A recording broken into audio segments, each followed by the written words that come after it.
Hey everybody. I'm driving, so I'm like, ugh. What's up, y'all? Happy Thursday. It's Vlogmas, I guess. So I'm gonna try to put up a couple, videos. Why not?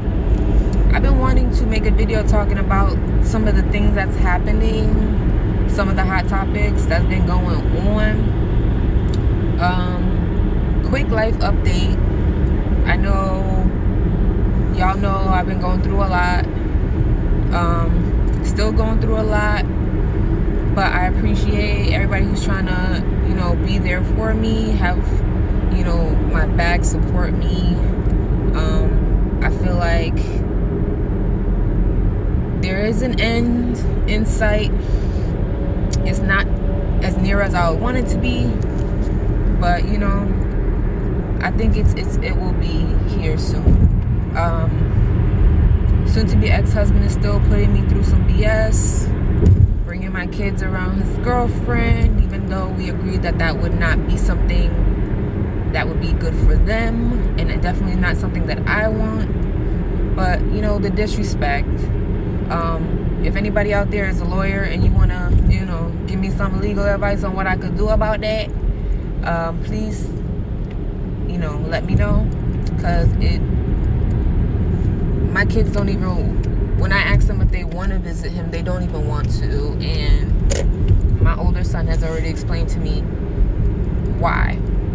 But yeah, if you have any legal advice for me on how I can keep my kids emotionally well, physically well, and everything like that from this situation, please let me know down below. But anyway, hot topics. So basically, this Danielle Bergoli, a freaking Catch Me Outside fame,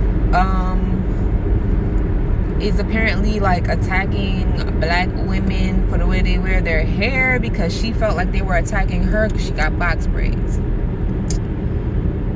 This is what happens when we let these vultures, these culture vultures, infiltrate, and we just let them slide. And we be thinking it's cute when they come out with little rap songs and little videos and shit, and we be bigging them up and pumping them up and padding their pockets and getting them rich and getting, and they get so pumped up that they think they could do whatever the fuck they want, and turn around and bite the hand that fed them, and turn around and disrespect the very people who you are trying to be. Like, are you not trying to be a black woman, essentially, Danielle Bergoli? Like, you got the black scent, you got the fucking acrylics, you got the fucking the clothing, the whole thing, and now you got the fucking back braids.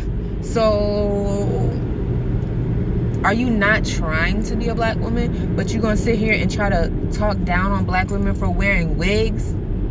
Are you serious? Like, it's not even the same conversation, to be honest, of why black women wear wigs versus why white women like you, Danielle, wear box braids. When you do it, you're not doing it because you've been told that your hair is ugly and you should hide it. Let's be honest. Like, you will never understand that conversation. That's the thing I hate about when these people who are not a part of the culture, who don't understand, try to get in and try to think they understand because they could talk with a black accent. Like, it's more than that. You will never understand what it's like for the world to be telling you in different places from different people, whether it's direct or indirect, that your hair is ugly and should be hidden or straightened or altered to be something other than what it naturally fucking is. That's a whole conversation that relates to why a lot of black women do wear wigs. I've known black women who never show their natural hair because it's like an embedded thing, even if they don't even know it sometimes. So miss me with that bullshit about how black women wear wigs because they're trying to be somebody that, no. And at the same time, you know, there's a lot of black women that wear wigs and they love their natural hair, but they like the diversity. They like to be able to change it up and switch it up and do what they want to do. And that's their fucking right. I think white, you know, people like Danielle like to pull that card because they could never. The innovation that black people bring forth with their hairstyles, the fucking creativity, they could never. So they're like, oh my God, how is this possible? How is this possible for them to weave some shit into their head and look so amazing? So of course they want to be a part of it, but then they hate on it at the same fucking time because they can never fully achieve. You feel me? Or even if they do fully achieve, of course there's gonna be black people coming for you, saying that your hair ain't built for that, because they know you're a cultural appropriator and a culture vulture. It's not because you're white. And she's one of these motherfucking white people that stay trying to be oppressed. Didn't she come out like months ago saying that black women don't support her because she's white? I know a lot of black women that support her. So miss me with that. It's like you want to be oppressed so bad, and then you're gonna come and attack black women. If you don't get your little ugly ass the fuck out of here. Like, I can't with these young little so-and-sos. Like, y'all gonna learn to stop letting these motherfuckers come and infiltrate y'all shit. Cause they come and infiltrate the culture, and then this is what they do. They turn around and give you their ass to kiss after they done made all this fucking money off of acting like you know, like what they've seen like black people acting like wherever they're from or wherever they live or whatever. Like, it's bullshit. It really is. So yeah, a big F you to Danielle Bregoli. Girl, I mean, I'm sure she's getting dragged. I haven't even looked on Twitter to see the dragging that she is getting. I just kind of got wind of this. I heard Pressure Cooker talk about it, and I was just like, wow, this girl really fucking tried it.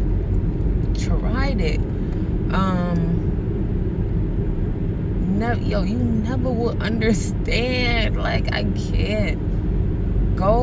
Take them box braids out your head and go sit the fuck down somewhere. Go, if you feel like black women don't support you and they don't like you because you're white and all this foolishness, that's fine. Just get the fuck out our faces. Like, get out our faces. Don't address us any from this point forward. You should not be addressing us, because clearly you don't fuck with us like that, and you think we don't fuck with you like that. So let it be that, and just move the fuck on. That's how I feel about the situation, because I'm really tired of hearing about this girl now.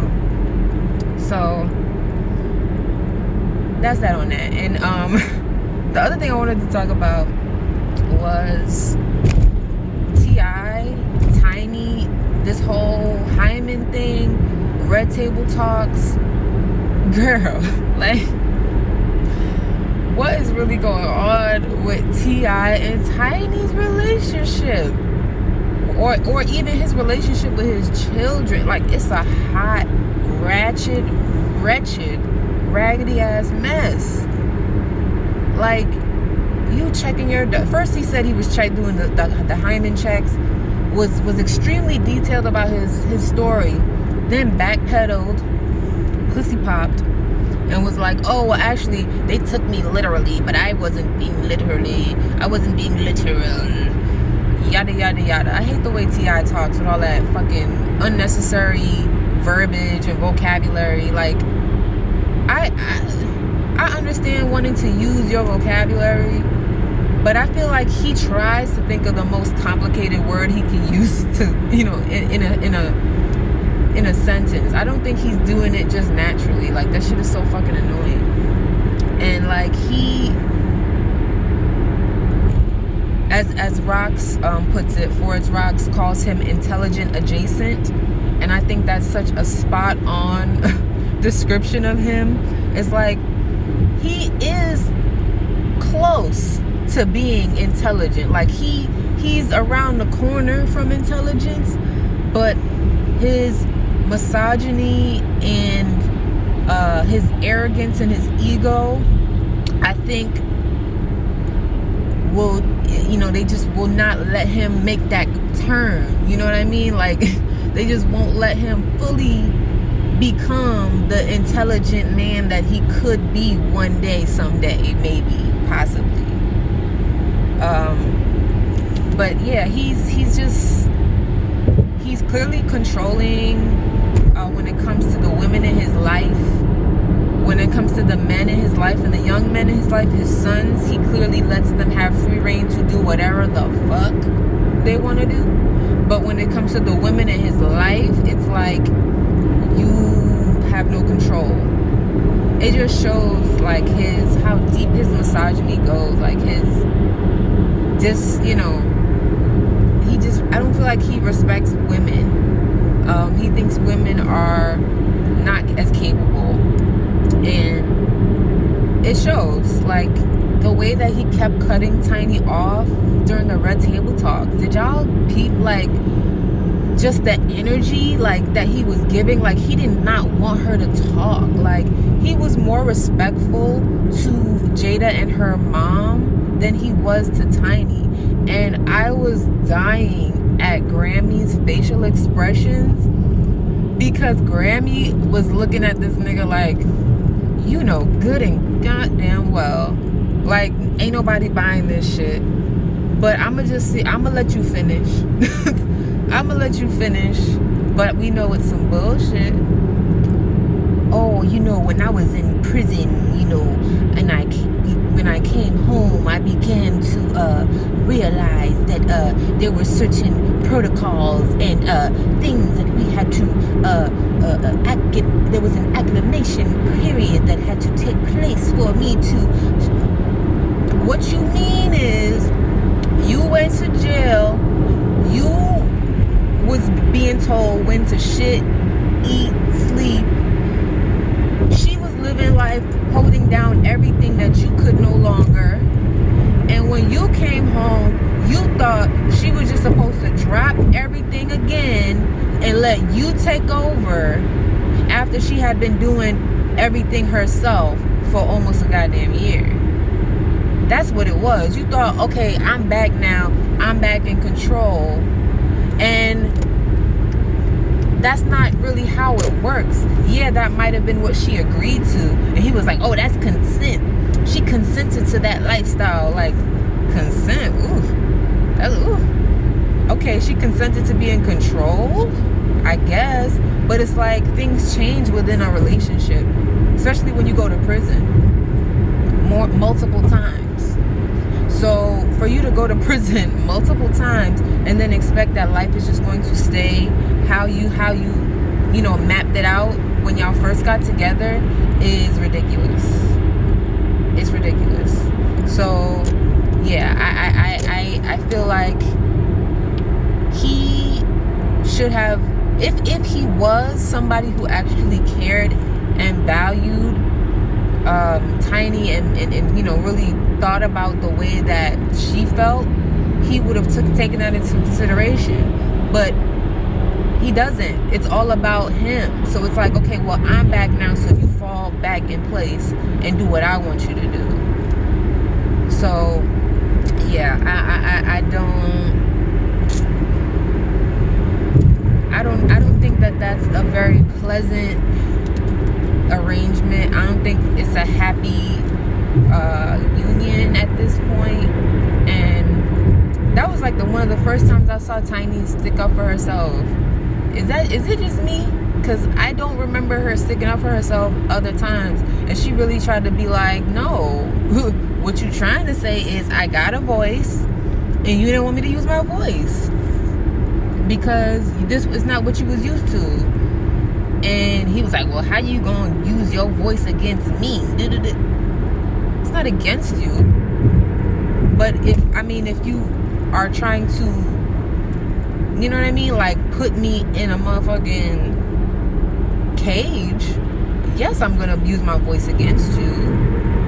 Because why shouldn't she be able to use her voice for whatever reason that she sees fit?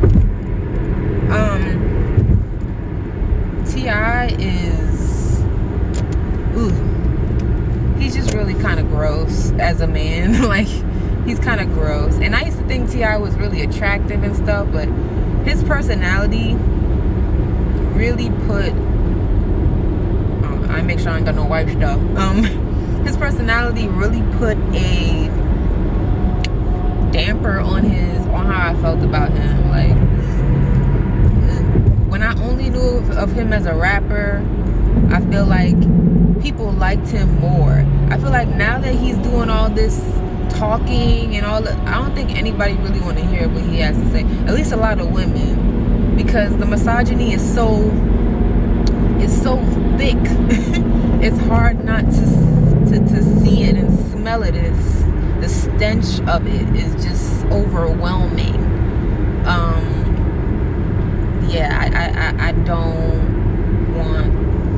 I don't have no interest in that podcast he's doing. I urge Tiny to hatch an escape plan and hide her acorns so that she can escape and, be able to live the life that she's used to. I don't know if they have a prenuptial agreement, but yeah, escape as soon as you possibly can, Tiny, because she deserves to be happy. I mean, I guess if she don't want more than what he's giving her, that's fine, but girl, you deserve more than that. Just in case you didn't know, she looked really pretty. That's probably when,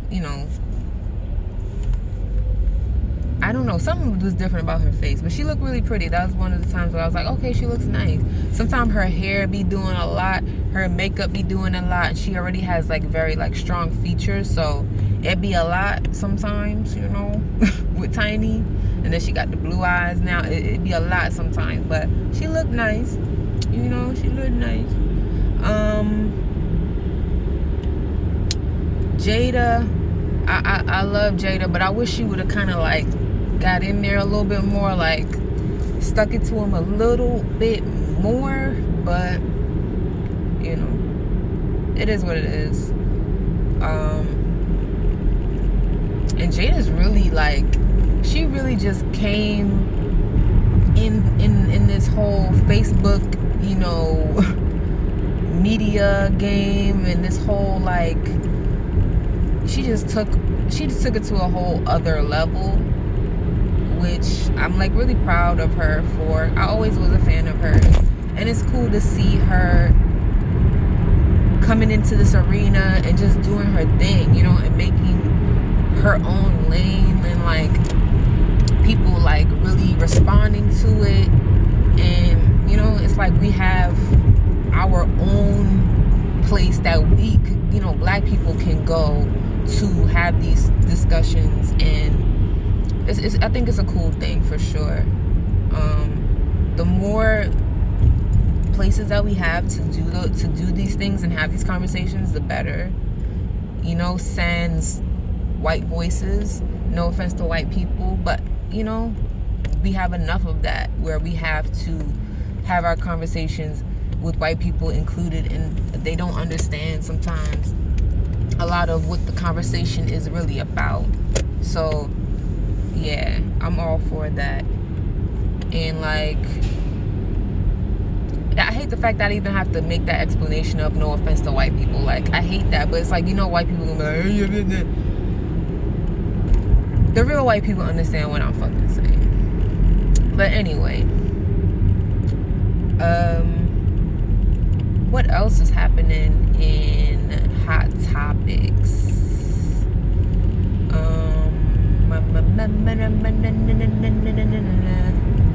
Yeah, I think those are the only main things I wanted to talk about. I didn't want to make this video too long. And yeah, I'll be back for a Vlogmas. I'm gonna try to do a little vloggy vlog. on the weekend maybe. I don't really be doing nothing, but I want to put together a vlog. I have like some creative ideas that I want to try to make work, but who knows if it's actually gonna work. I'm kind of a perfectionist, so sometimes I've filmed vlogs. I have like so much footage of things that I filmed,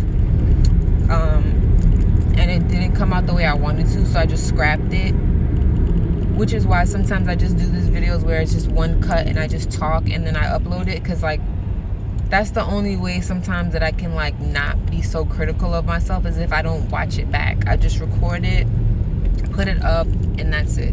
Whenever I do like videos where I have things to edit, I'm like so critical of it, and if it doesn't look right, I just am like, I don't even want to put it up. But for some reason I'm cool with just the one shot, one kill uploads, because I, you know, it's not like I put a lot of effort into it, so even if it doesn't come across the way I wanted to or look the way I wanted to or whatever, it's like I didn't put no effort into it anyway, so it don't matter. But yeah, hope y'all have a good rest of your week. It's almost over. We're almost to Friday, so you know, enjoy. If I don't see you on Friday, enjoy. If I don't see you on Saturday, enjoy. Have a good weekend, y'all. Bye.